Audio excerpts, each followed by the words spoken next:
Okay, now we're doing review 3. Review 3. Problem 1 says solve this equation. So we're going to solve this equation. I think the first thing I'll do is multiply everything by x to get rid of that denominator. So I have x squared plus 8x equals 9, timesing everything by x. Now that's just a little quadratic equation, so I'm going to move the 9 over. Now you got a quadratic, solve it any way you want. This one does factor. So as long as I'm confident in my factoring and I take the time to double check it, that's way faster than anything else you could do. So my answers are -9 and 1. The only excluded value in this problem would be 0. So there's no need to worry about extraneous roots. You got two answers, -9 and 1.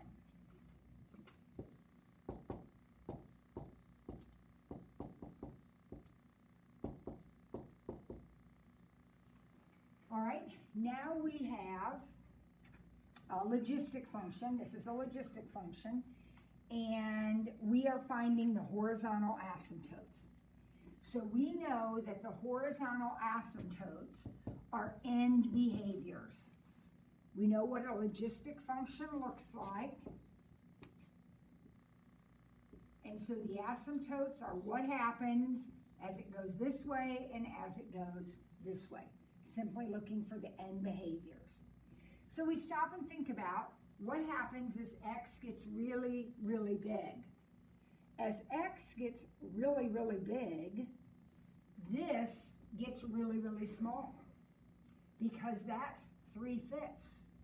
And as you keep multiplying 3/5 more and more, it gets smaller and smaller and smaller. Eventually, if we let x be 1 billion, this gets so small that it's interpreted as 0.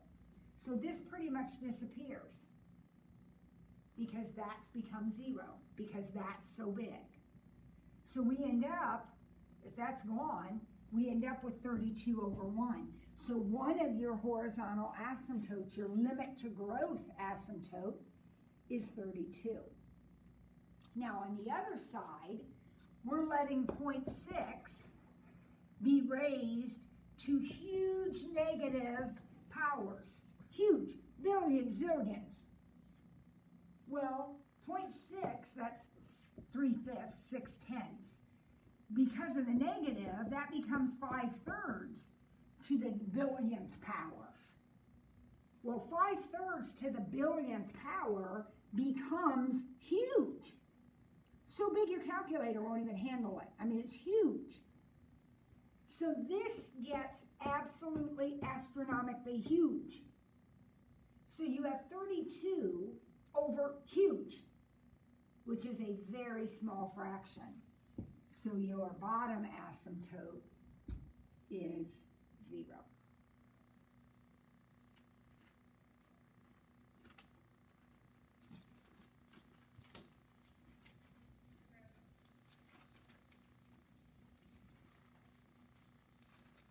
Okay, now we've got another exponential. Already written for us. Now we're going to answer some questions. What is the initial value? Kids, look at it. The initial value is 100. Now, if this problem were in context, I would say $100. Or 100 squirrels, or 100 atoms. But I don't know what it is, so just 100. This is always my initial value. Rate of growth or decay. Well, this number right here is bigger than 1. So this is a growth problem. And how much bigger than 1 is it? 0.035, which is 3.5%. So this problem represents 3.5% growth. And then what's f of 7? I have no idea. I'm going to take my calculator out and I'm going to plug in 100 times 1.035 raised to the 7th power, and I get 127.228. I'll round it off to the 1,000th arbitrarily. Now again, if I knew the context of this problem, if this were 100 people, then this would be 127 people. If this were 100 grams, then this could be 127.228 grams. So the rounding is just going to depend on the context of the problem. What does that equation stand for? I have no idea in this problem.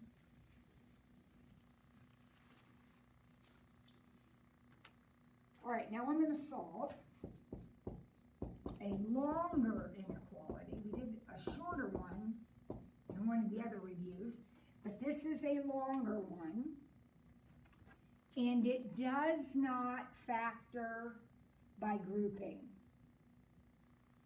So because it doesn't factor by grouping, we're going to have to do our PRRs, possible rational roots, which will be plus or minus factors of 9 over factors of 1. So luckily, there aren't that many. You just need to pick one and do the division. I'm just going to start with 1. You are allowed to start with whatever you want out of this list, of course. And sure enough, 1 works. That's great news. If 1 hadn't have worked, then I would have picked another one. And I just keep picking until I find one that works. Well, I got lucky right off the bat.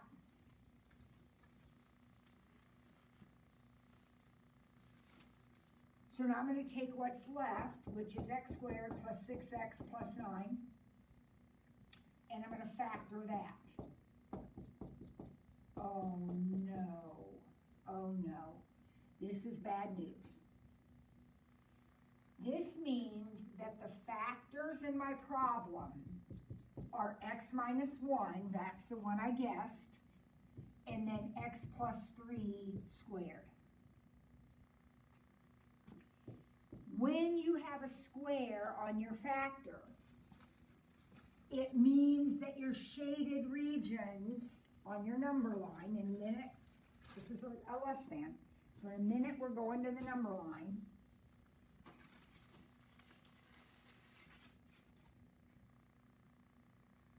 And I'm not going to be able to alternate the shading. So I'm going to have a dot at -3 and a dot at 1. They're going to be open dots. And now I need to shade. But I am going to have to check every space. So we have 3 checks to do. Check here, check here, check here. So I might try -4, I'll try 0, and I'll try 2. You can try whatever you want. Got to try 1 from every region, and it can't be these. All right, so I'm going to put -4 in. I get -5 times -1 squared, so that's 1. So I got -5. Is -5 less than 0? Yeah, so this is going to get shaded. All right, now I'm going to try 0, so I'm going to put 0 in. I get -1 times 9 when I put in 0. That's -9. Is -9 less than 0? Yeah, so that also gets shaded. Now I'll put in 2. 2 minus 1 is 1. 5, 25. 1 times 25 is 25. Is that less than 0? No. So that one's not shaded. These 2 are, that one's not. So my answer is everything from -infinity to -3. That's here. Or from -3 to 1. If the problem had had an or equal to, it did not. But if it did, then that would color in these 2 dots. And And then you could actually combine your answer and say your answer was everything from negative infinity to 1, if those dots were colored in. But they weren't in the original problem, so we can't combine that. We have to write it as two separate pieces because the negative 3 got skipped.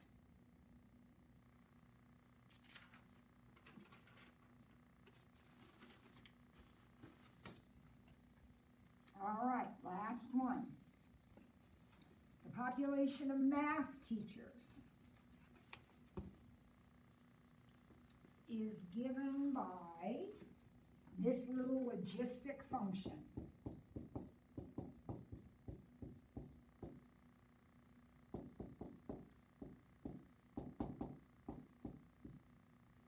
All right, so here we go. Number 1, what's the initial population?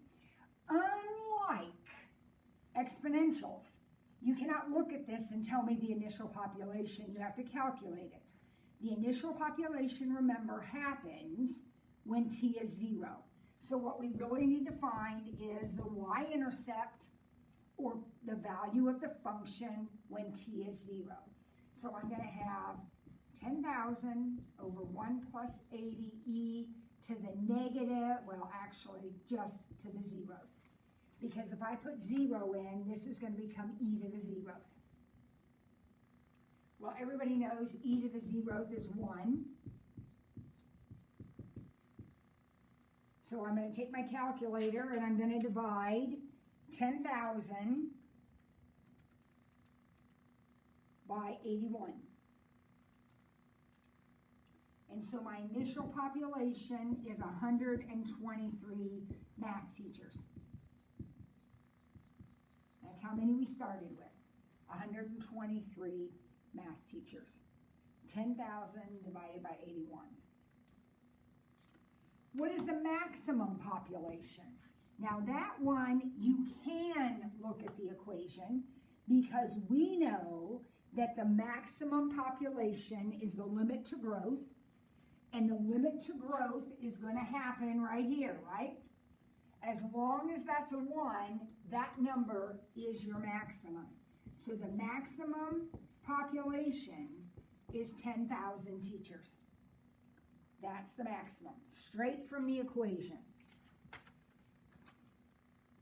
And then C says, when will the population be 8,000?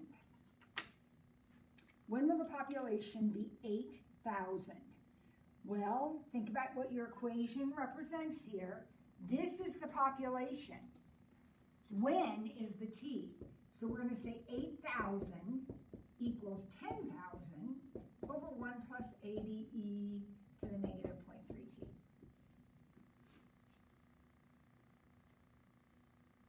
All right, so I'm going to cross multiply. Let my calculator help me if I need it. So I'll get 8,000 plus 64,000 e to the negative 0.3t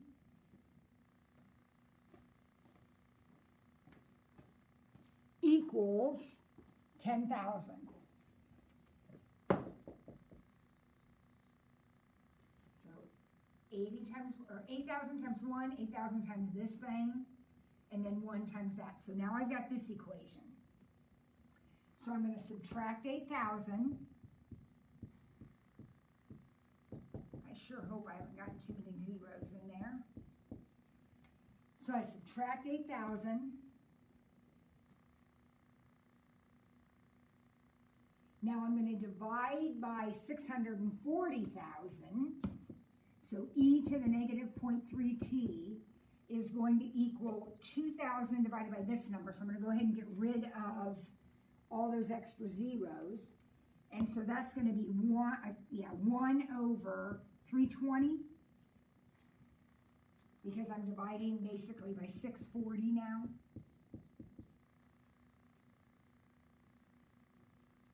Now this variable is an exponent, and we know that unless we can get a common base, which we absolutely cannot in this problem, we're going to need to use logarithms. since there's an E in the problem, I'm going to choose to use natural logarithms and take the logarithm of both sides.